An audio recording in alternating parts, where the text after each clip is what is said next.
Yo, what's up, everybody? It is Monday, August 12th. So we had a little bit of a pullback. Dow, S&P, NASDAQ was up a little bit today. My level of 5360 on the S&P, that's held so far. I was looking at that as a sell level, short term. I got to tell you that between the end of this week, let's call it from Wednesday and Thursday, because Wednesday we're going to have a Social Security payment. Thursday is the quarterly interest payment. That's a big leading flow through, let's call it the 2nd of September. That window from late this week until the 2nd of September, that's when the leading flows are going to peak. Okay, because we got this week quarterly interest payment, September 1st. Well, actually, it's not the 1st because the 1st falls on a weekend, but August, I think it's August 30th. And then September 2nd, we got the first of the month payments. That's when the leading flows are going to peak. And that's when things are going to get very interesting, folks. Very interesting. And I'm saying, you got to sell into that now. And I'm saying that. And remember, I told you guys, nobody says this to you guys. I said, you don't judge me, from the pullback we had, even though that was recovered. Judge me from here going forward. So like I said that last week, and you might say, oh, Mike, you're already wrong because it recovered everything from last week. That's okay. I mean, that's... I often say that day-to-day fluctuations in the market, even sometimes week-to-week fluctuations in the market, that's a lot of that is noise, okay? It's not, you got to get that 30,000-foot perspective. You got to pull back. I always talk about this. You have to, the mariner on the open seas, like you got to have your GPS. You got to know where the stars are. You got to know where you're going. I mean, if you're looking at day-to-day fluctuations, you're basically paying attention to noise. There's a lot of things. I'll tell you something that when I went over the CFTC Commitments of Traders report, there was huge short covering by leveraged funds in the S&P last week when the market crashed down because they were heavily short. And when that sell-off happened, They were covering their shorts. I don't know if they even made any money because by the time they covered all their shorts, the market had run up and basically recovered a lot of what the losses were on Tuesday. So just be advised. Institutional asset managers were sellers last week. Not big, modest amount of selling, but they have been reducing their net long position. A few weeks ago, I told you guys that institutional asset managers had a net long S&P futures position of over 1 million contracts. And I think we haven't seen that since right before 2020. I think it was like in February or March of 2020. They were really heavily long, and these guys, they were really not short, but they were out of the market basically in 2022 and 2023 when we had the big run up. And if you go back, if you watch my videos from that period, I was telling you guys that you got to be buying it. You got to be buying it. The other thing I find very funny, actually, is that Nouriel Roubini, if you know this guy, he's an economist. His moniker is Dr. Doom. They call him Dr. Doom. And they call him Dr. Doom because this guy has a long history of being bearish on everything. I mean, he has called, 20 of the last 10 downturns, or the 20 of the last 2 downturns that never even happened.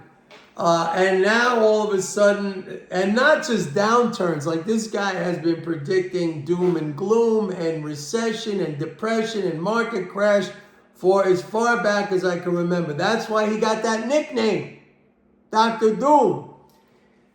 And now he's real bullish on the market and he's real bullish on the economy. He's upbeat. So that's just a small little thing. Of course, I focus on the fiscal flows, but I like to look at these kind of anecdotal things just to give me an idea where sentiment is. And I mean, when I see Dr. Doom saying, yeah, man, everything's great, everything's wonderful. I mean, almost like wild horses couldn't hold me back from wanting to sell into that situation. But seriously, folks, I'm looking at the peak in flows for this cycle coming up from the end of this week into September 2nd. I want to be in cash, or not completely. I'm never completely in cash. Some people have asked me, Mike, you completely sell out? No, I don't. I never completely sell out of my stock positions. I sell individual stocks when they reach, a fully valued valuation. And the metric I use for that, actually I sell a course here on my website called MMT and Value Stock Selection. You could buy that. It's $99 on my website, pitbulleconomics.com. By the way, folks, please like and subscribe. I always forget to ask you that. If you've done that already, thank you very much. So I sell individual stocks when they become fully or fairly valued or overvalued. I have a metric for that. I use earnings yield most of the time. I mean, growth stocks, there might be a little bit more nuance in my evaluation or my analysis of that. So yeah, I don't completely sell out. I raise some cash, so when the market dips down, my approach to investing, and don't forget, I came from a long time background as a trader. I was a member of 4 futures exchanges. I was a floor trader. I was a floor broker back in the day when it was the open outcry system. We were all down there on the floor. I was on the Chicago Mercantile Exchange, the New York Commodities Exchanges. I cut my teeth down there, both of those places, so I was there. They don't really exist anymore. I think I was lucky to have experienced that. But so it's not like, all he knows is buy and hold. No, a big part of my early career was as, a short-term day trader, not even a day trader, but just like a floor trader. That was the equivalent back then. I've said this before. I've explained this before. That was like the algorithm traders of today. I mean, we were there. We were front running every single order because we saw it coming into the pits. We saw it coming in and we were able to jump ahead of it. They pay millions and millions of dollars for that now with their computers next to the New York Stock Exchange or the data center out in Illinois next to the Mercantile Exchange. But we were doing that just as traders on the floor. But my whole approach now is accumulate. I wish I knew this when I was younger. They should teach this in school. I accumulate good assets over time. This builds up my wealth, and it's a wonderful, wonderful way to invest when the market goes down. I like that. I don't get crazy. I don't get flipped out. I don't get weirded out.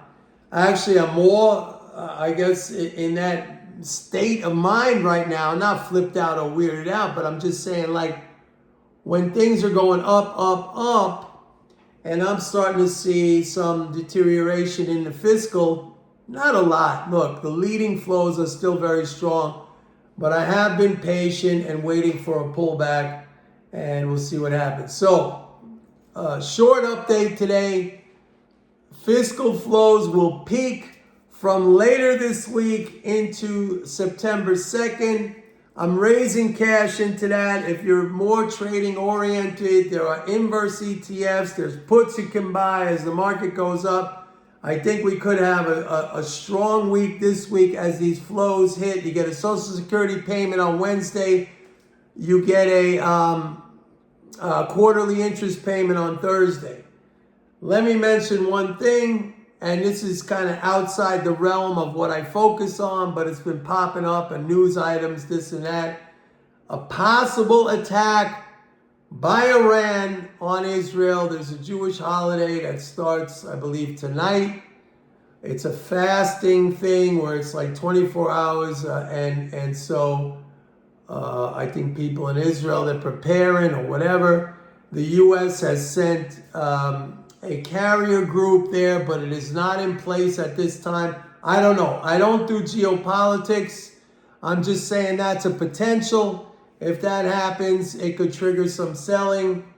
That's not advice. That's not a recommendation. I'm just putting that out there right now for what it's worth.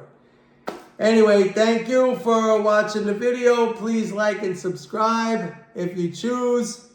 And I'll see you guys tomorrow. Don't forget, go to my website, pitbulleconomics.com. Sign up for a 30-day free trial to MMT Trader. If you want that video course, it's called MMT and Value Stock Selection. It's very easy. I teach how you don't need a stockbroker. You don't need Schwab or Fidelity or whoever you use or TD Ameritrade to tell you what to buy. It's a very simple approach using one singular metric, basically. And once you learn that, you're on your own, and it actually becomes a lot of fun. Stock picking is a lot of fun, and making money is a lot of fun. Stock market is a fantastic vehicle for wealth accumulation. I've said this so many times. Everybody's got to be in it. All right, folks. See you tomorrow. Bye.